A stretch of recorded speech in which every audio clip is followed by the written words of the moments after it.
Roman সংখ্যা তোমরা 1 থেকে 100 পর্যন্ত লিখতে গেলে জাস্ট এই যে বোর্ডে কয়েকটি সংখ্যা দেখছো, এই সংখ্যা কটা মনে রাখলেই তোমরা 1 থেকে 100 পর্যন্ত অনায়াসে রোমান সংখ্যা লিখতে পারবে এবং পড়তে পারবে। তো তোমরা দেখতে পাচ্ছ বোর্ডে এখানে আমি কয়েকটি সংখ্যা লিখেছি এবং জাস্ট এই কটা সংখ্যা তোমরা মনে রাখলে 1 থেকে 100 পর্যন্ত অনায়াসে তোমরা রোমান সংখ্যা লিখতে এবং পড়তে পারবে।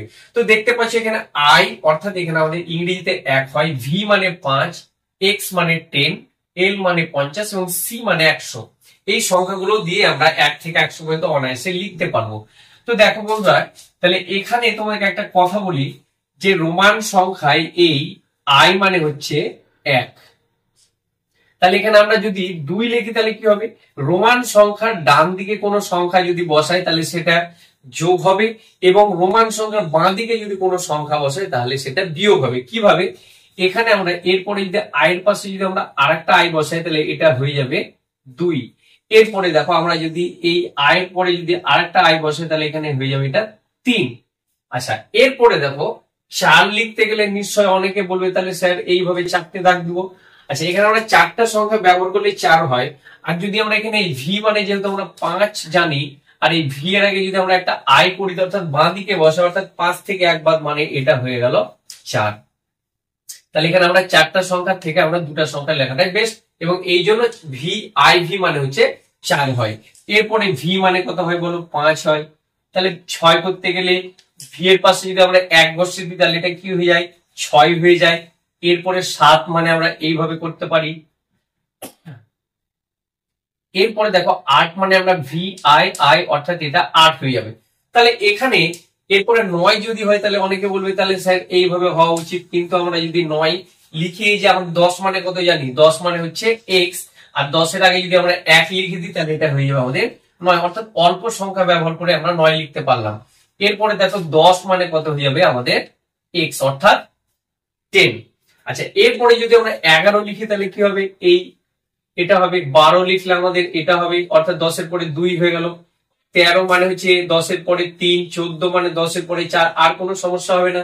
এরপরে 15 মানে হচ্ছে এক্স এর পরে ভি, 16 মানে এই এক্স এর পরে এটা হয়ে যাবে। এইভাবে কিন্তু আমাদের সিরিয়াল চলতে থাকবে এবং একটা সময় আমাদের 20 হবে, 20 পরে সেম 21 হলে 1 বসিয়ে দেবো, 22 হলে আমাদের এইরকম হয়ে যাবে 22।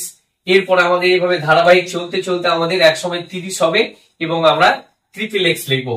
এরপরে যদি আমাদের 31 হয় তাহলে 10, 20, 30 আর 31 হবে। এরপরে যদি 32 হয় 10, 20, 30, 32 এইভাবে আমাদের যদি 35 বলে তাহলে আমাদের সেম একই সিস্টেম 10, 20, 30 আর এদিকে 5 কত হয়ে যাবে না 35 হয়ে যাবে।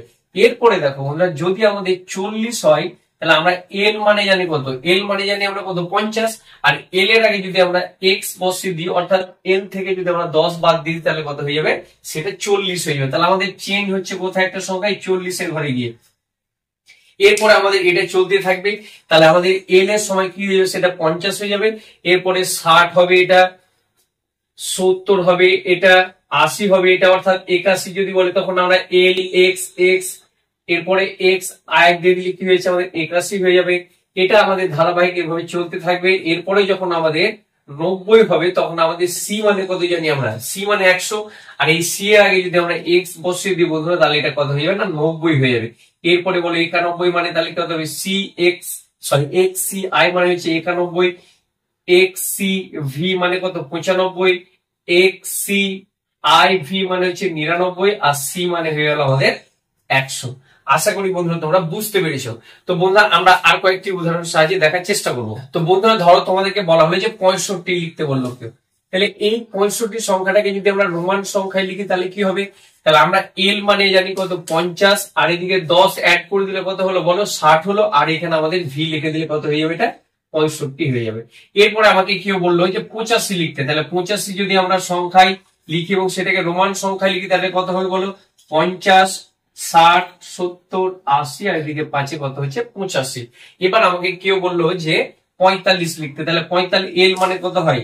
এল মানে হচ্ছে 50, তার আগে আমাদের যদি এক্স বসিয়ে তাহলে 40 হয়ে গেল, আর 40 এর পরে ভি মানে এটা হয়ে গেল আমাদের 45। তো বন্ধুরা আশা করি কত মজার বিষয় করে আমি তোমাদেরকে দেখালাম। তোমাদের আশা করি ভালো লেগেছে। বন্ধুরা অবশ্যই এই ভিডিওটা ভালো লাগলে তোমাদের বন্ধুদের মধ্যে শেয়ার করে দিবে এবং এই চ্যানেলটিকে সাবস্ক্রাইব করে পাশে থাকার চেষ্টা